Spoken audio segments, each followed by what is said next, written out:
Hey guys, Ninja Guy VR here, and today we're doing a review of Drunker Dead 2 on PC VR. You know, sometimes I like to go into my game blind where I just don't know anything about it, and it can surprise me in a good way or in a bad way depending on how the game is. And I went into Drunker Dead 2 blind. Now the game is in early access and we're gonna go through what the whole game has to offer as of right now. So let's go ahead and check it out. Drunker Dead 2 is available for PC VR for $32.50 Canadian. The game is currently in early access and planned to be released on November 2024, but the date could be pushed according to the developers. The developers are 4i Lab, and it's a small indie company working on it. I'm not too familiar with the first Drunker Dead, but you don't need to play it to understand the second game. I don't believe that there's any link, or if there are, there's not a lot of stuff that I noticed that I didn't understand in the game. So let's go ahead and check it out. So something that I like about the game is that there's a story to it. And every time you finish a chapter, there's some more story happening, and there's a reason to be where you are, every time. So the main story is basically there's this big truck who crashed in the park with a bunch of chemicals, and it just transformed everybody into zombies, except the people who are drunk for some reason. Everybody who's drunk did not transform into a zombie. So, that's the main stick of the game. You have to stay drunk throughout. And if you become sober, you transform into a zombie, and that's pretty much it. So after the first cutscene, you get to decide who your character will be. And you get to decide between 4 characters. The other ones are not available yet because it's early access. And I decided to pick this guy. I don't believe that there's much difference, just like weapon aesthetics or something like that. And I think that there's an intro cutscene for every single one of them to put a little bit of a, personal story for every of these characters, which is kind of cool. So yeah, the game is divided into chapters. So after you finish a chapter, you go with the other one. And I kind of like that. I like the arcade style of the game. The way you progress is just the type of progression that I like. And this is the first chapter. And what you have to do, you're just in a bar meeting this girl, and there's a, your robot makes a lot of noise with that jukebox for some reason, so it attracts a lot of zombies. So you have to kill them all. And so, as you can see, I'm drinking at the same time. And this is what I like about the game, the strategy. You have to make sure that you always have enough booze in you while killing zombies, because if you don't, then you start losing health. And yeah, this is just a kind of strategy that I've never seen before. So, it felt kind of fresh. And I like that. I played on the hardest difficulty, so it definitely took me a lot of try to finish the whole game. For me personally, it took me a little less than 3 hours for the early access. And yeah, like I said, I just had to do a lot of tries, get used to the game, how it works. But yeah, so this is the first world, and there's a lot of variety, and I'll show you guys. As soon as you finish this one, unfortunately, something happens and the bar blows up, so you have to go ahead and figure out a new way to get more booze, right, or else you're gonna die. And so I'll show you guys right now. Chapter 2 is the longest chapter of it all because there's so many things that happens. The first thing is that, you're just in a car and you run out of gas, so now you just find another way to continue onward, right? And so you got like a big farming tractor, and you just have to go through everything without dying, and without running out of alcohol in you, of course. And then, of course, your tractor runs into trouble, so your friend is just repairing it, so you have to protect her while killing more zombies. Something that I didn't enjoy about the game, it's kind of a fair game enough. Like, I wasn't too frustrated when I died, but there's a little bit of RNG when you for the zombie spawning. So sometimes you'll get like 3 glowing zombies at the same time, and it's just really unfair, and it's just really hard to get it working.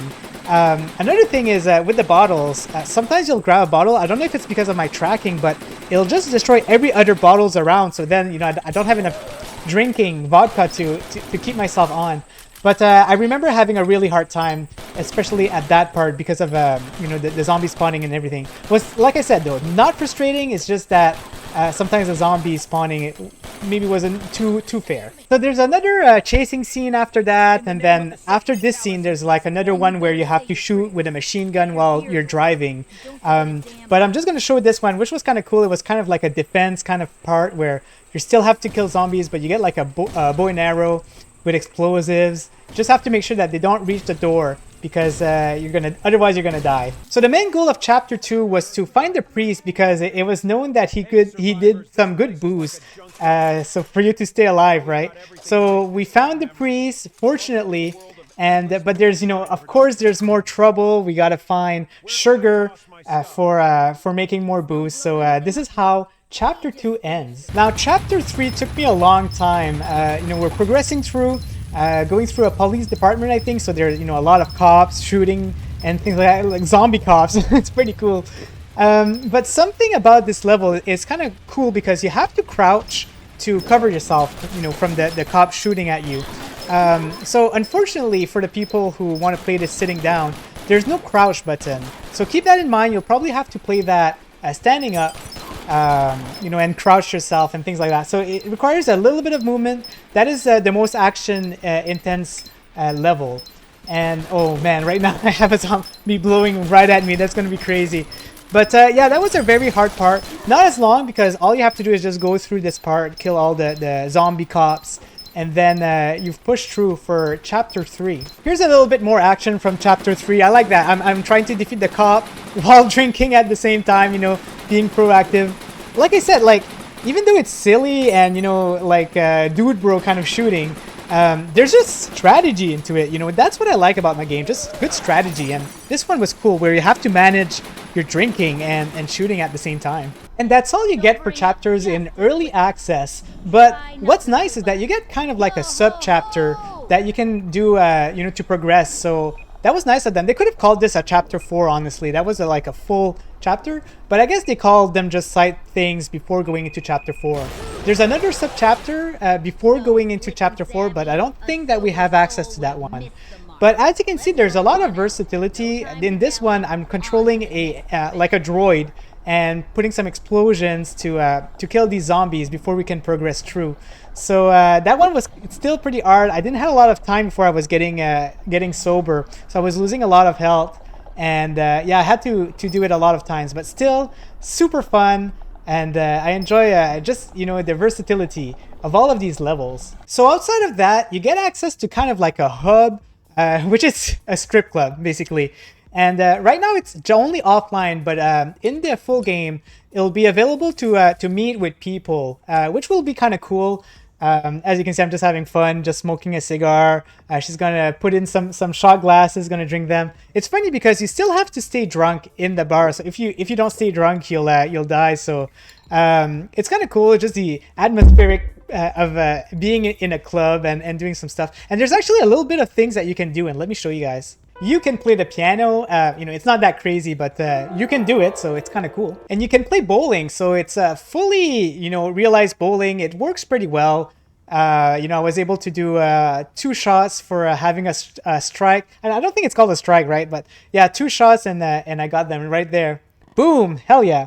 So, little things you can do in the club. And then you can play this whack-a-mole with a hammer. It's very hard. I don't think it's very well made because, the zombie head pops out really fast. And, when I hit them too hard, the hammer gets stuck in the whack-a-mole section. So I like that. So, yeah, maybe a little bit of work to be done on this one. But still a very nice, little hub to hang out with.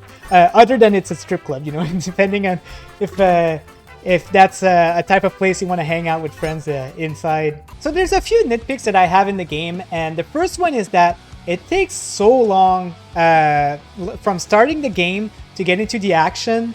For example, here, this is like a disclaimer, and it takes so long every time. I wish that you could watch it all once, and then you could just skip it for the next times, right? And then you have to, skip this intro cutscene again. Your progress still gets saved though. And then you have to go and select your character. You have to calibrate your height. Your height doesn't get saved. So here I am just calibrating it. And then you have to watch the cutscenes from the chapters again. You can't skip them. And then you get into action. So this is just a nitpick. I wish that they would make it so you go into the actions much faster, especially if you've watched the cutscenes before. The other thing is that, it's a really fun game. There's no like game breaking bugs that I had anyway. And yeah, I really enjoy it. A lot of versatility, and I love the strategy and all that. But I feel like the price is still a little bit too high, you know. I've spent a little bit less than 3 hours to finish the game, but I died a lot, you know, because I was on harder difficulty. So, you know, if you were on an easier difficulty, it would take you maybe half of that, or maybe a little bit less. So I feel like the price might be a little bit too much for what the early access is at the moment. I feel like it would make more sense if it was about maybe $20 Canadian, or maybe a little bit less. And the developers did mention in the early access document that they're planning on increasing the price when the full game comes out. So I feel like, yeah, it'll be a little bit too pricey for what it is. Again, it's great, you know, it's a great game, but it's a big investment in money for what it is. Personally, that's how I find. But if you do enjoy what you're seeing, and you know this is what you want, then it's perfect. But it's just my personal opinion on the price specifically. So yeah, guys, this was my review of Drunk for Dead 2 on PC VR. Hopefully you enjoyed it. Like I mentioned, it's just a super fun, really good strategy, especially on hard mode. And I do recommend it. It's just that maybe on a deal, or you know, on a discount or something like that. Thank you very much, guys. Make sure to like my video, comment if you have anything you have to say about the game, and subscribe if you enjoy my reviews, and I'll do some more. Thank you very much, guys, and have a good one. Bye!